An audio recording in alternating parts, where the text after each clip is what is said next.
Well, tonight, families in North Phoenix, they are back home after a brush fire forced them to evacuate yesterday. These are images of the Aquila fire burning almost 900 acres and destroying at least one home, and several barns and sheds have all been destroyed. Just incredible video and incredible work by those frontline workers out there on the fire lines to protect as many homes as they could.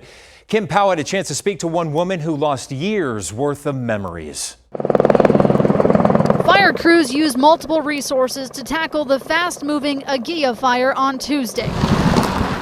Now, lines of slurry and lines of burnt brush show an eerie comparison to what could have been. First time in my life I've ever seen a fire like this. Joyce Hubler has lived in her home for 21 years and says she called 911 when she saw a small plume of smoke not far from her house. What irritated me, I think, the most was that I was on hold for so long.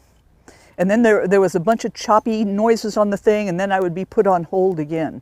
And that happened for probably 6 or 7 minutes or so. She said she could hear the roar of the fire as it spread, and she knew she had to get out of there fast. Within a very short time, the flames and the fire was almost just right behind my fence. So I grabbed a couple of my grandmother's and my great-grandmother's pictures off the wall and put the dogs in the car, and we were gone. People who live out here say there are these acres of land that are now covered in burnt rock, but before it was covered in this chamomile weed. There's nothing between my house and that mountain but all these dead weeds, all these invasive weeds. The slurry saved her home, but she got a call from her neighbors that her barn full of family mementos didn't make it. I'm not a crier. I cried like a newborn baby. It broke my heart.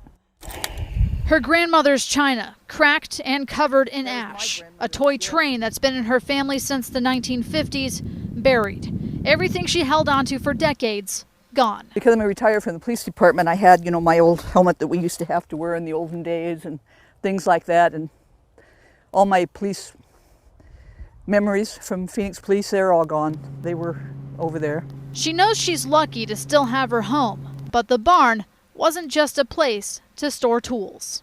That stuff can be replaced. I can't replace the pictures.